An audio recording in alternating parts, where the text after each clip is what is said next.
But kind of moving on from there, we can go ahead and slide into the follow-up portion of the podcast. So I would ask you, in your opinion, like why is follow-up so important, like in the sales process? Because it's essentially addressing people who just try and sell someone once and they say no or they don't get a response, and then they just move on to the next person. Why is follow-up just so important in the sales process?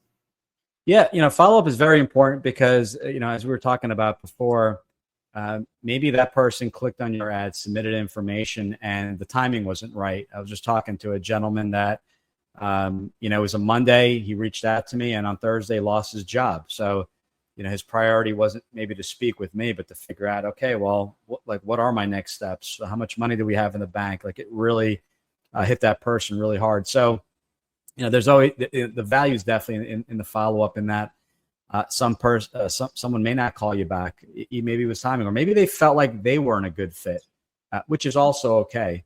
So part of the follow up, and I think the value is to bring value to the table. So in our case, a lot of people will for example, rule themselves out of franchising because they're like, I don't have $1 million to invest, and I don't have, I'm not interested in owning anything in fast food.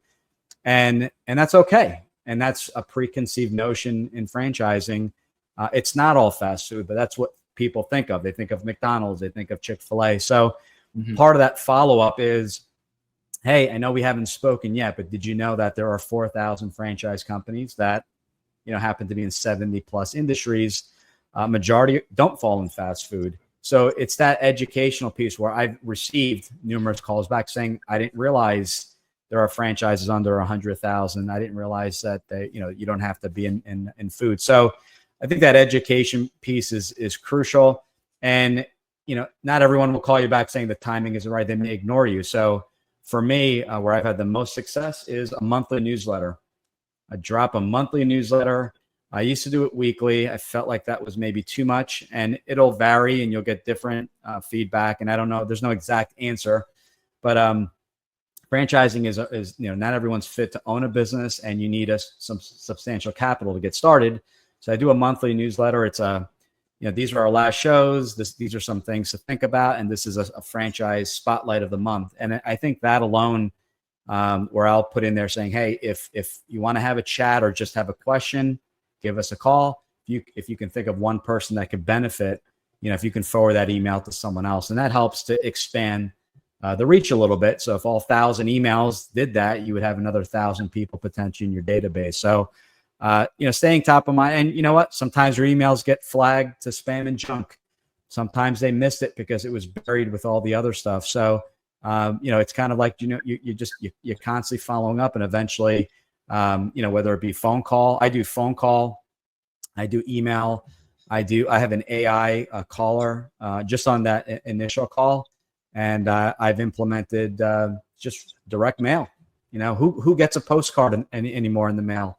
I get about easily 200 emails a day, but how many letters do I get aside from, bills and junk? It's rare that I get a postcard or anything. So that's the first thing I open. So postcards have been, something I've added recently, and I've had some good success with people at least acknowledging that they received it.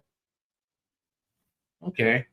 So it sounds like you kind of use content creation to serve as the conduit to keep following up in an organic way. Would it be safe to say that? 100%. No one wants to hear I'm following up, I'm checking in. I mean, how many times have you heard that? Checking in on what? So it's really, when I do make a call, do you have any feedback from our last call? In many cases, no. Call went well. I haven't heard back. Been busy with work. Well, okay, not a problem. Is this still a priority? And if it is, you had really had concerns about funding, and I know you're limited on time. I created a podcast specifically on funding with the CDO of Bennett Trends. Can I send that to you? And it's 30 minutes uninterrupted, and you can listen in and hear directly from the source. And people value that. They listen to it at a time that works for them, and maybe that's after hours. They may have a family. Kids are going to sleep, and they can listen to that call at 8 or 9 o'clock at night, and then maybe call you, later on in the week saying, I now have a better understanding, would like to schedule a call. So content creation, I think it could be lead gen, lead nurture, and just, staying, following up and staying top of mind. I think it's a great excuse to get in front of people. Yeah, it's kind of like you said, like no one really cares about the hey, I'm calling the follow up kind of like rhetoric. Like even in my early days, I never really used that approach. Now I would still call to follow up, but I wouldn't be robotic like that. Usually I talk to the person enough to find some common ground. Kind of like right before the show, we found out that we both used to be involved in gaming. Right. So like if I was prospecting you, like let's say 10 years ago, and I'm trying to sell you something, when I would call to follow up, I would normally start the call with, hey, I'm actually playing this game and, it's such and such, and it's actually real good or it's real crap or something. And I would ask what you've been playing lately, and you would tell me, and we have a little, banter. Then I'd bring up maybe the sell stuff later in the conversation, but not just this generic, like, hey, so I'm calling to follow up. Are you still interested? Like, that's when people start ignoring you. Right. Because you're not bringing anything, they're either they weren't ready or they're kind of on the fence. So in their mind, they're like, I'll reach out to Elijah when I'm ready. Whereas if I can bring an idea to the table, maybe you don't have the 5 minutes to discuss it now, but if I can send that to you via a more convenient way, a convenient vehicle, which is a podcast, a blog, anything, a one-page checklist or cheat sheet, people appreciate that. And it's, on top of it, I'll mail them a copy of my book. That stays top of mind. They may sit on a desk or nightstand, for many years to come. I've had books on my nightstand for many years that I, on occasion will read a chapter here and there. So it just stays top of mind. It's a constant reminder. But if they haven't called you back, either they're not interested or they're stuck somewhere, and sometimes they don't know how to essentially communicate that, right? That there's this nagging concern that they can't really describe or kind of bring up on a call. So in our space, it's the risk of losing your investment. It's the risk of the unknown. So I did a show saying, these are the top 15 concerns I get on a daily basis. I created it just for you in our last call. Listen in. And if you are interested in having a second call, let me know. If not, no worries. Thought this would help.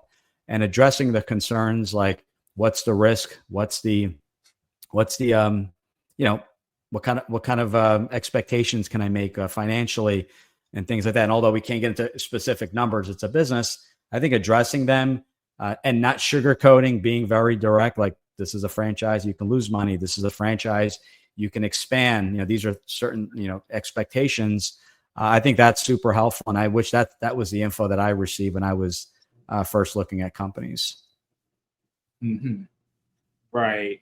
So speaking of which, do you have like some kind of system in place to track where a person is in the sales process? Or is it more, oh, go ahead. No, I'm sorry. Go ahead. Well, I was going to say, or are you kind of letting your content do most of the heavy lifting? And then from that point, they kind of treat it like inbound marketing to a certain degree. Like, hey, they're going to reach out once they've received enough content. They proceed to be efficient enough to go ahead and get started. Yeah. So the podcast I'm putting out there once a week, and that monthly newsletter will grab all 4 podcasts. We'll have, as I mentioned, some tips and some things to kind of a brand to maybe consider. Again, that may not be a good fit, but it's our spotlight. So that's going out to everyone in our system until they opt out. For new leads, they will get a free copy of our book digitally. And the email cadence and follow-up is a little heavier. It may be 2 to 3 times a week. So we use Go High Level. So 2 to 3 times a week via email and text. And then that second week, it drops off to maybe once or twice a week. And then it goes to weekly. And there's a series. There's, I believe, a 10 email series. And then from there, and that's constantly being updated. And then we'll, after that, they go into kind of this monthly newsletter bucket where they'll get that newsletter every month. So a little heavier on the upfront, especially getting them that information, because they may have these preconceived notions that, I don't have, I only have $10,000 in savings, but they may not realize their old traditional IRA that has a few $100K tucked away is something they can use. So it's more educational. So we'll provide that information. The big one is what do I charge? Because some people love the service, but they're scared to even ask what we charge. And the great part is we don't charge anything. It's our fee is paid from the franchise company, like a realtor. So providing that, the top kind of 5 concerns that come up, we like to kind of just send those out via email, and then remind, hey, if you want additional resources, we have a couple hundred podcasts recorded. You can type in a topic and search the website. So constant that value add, but we kind of taper off after the first 3 or so weeks to that to that monthly newsletter. So is it the perfect follow up? Not certain. If people are really, I kind of follow Alex Hormozy, and we talk about, I have nothing to sell. We educate on franchising. We put you in front of franchise companies, but if the fit's not there, it's not there. We're not here to push you into something, sell you a product or service. This is the value we bring to the table. I've been in your shoes. I've owned franchises and non-franchise, and this is how we can help. So we wait for that person to raise their hand, kind of meet them where they're at. And some people are at different stages, and we'll meet them. Hey, I can only talk once every other week. No problem. What questions do you have? So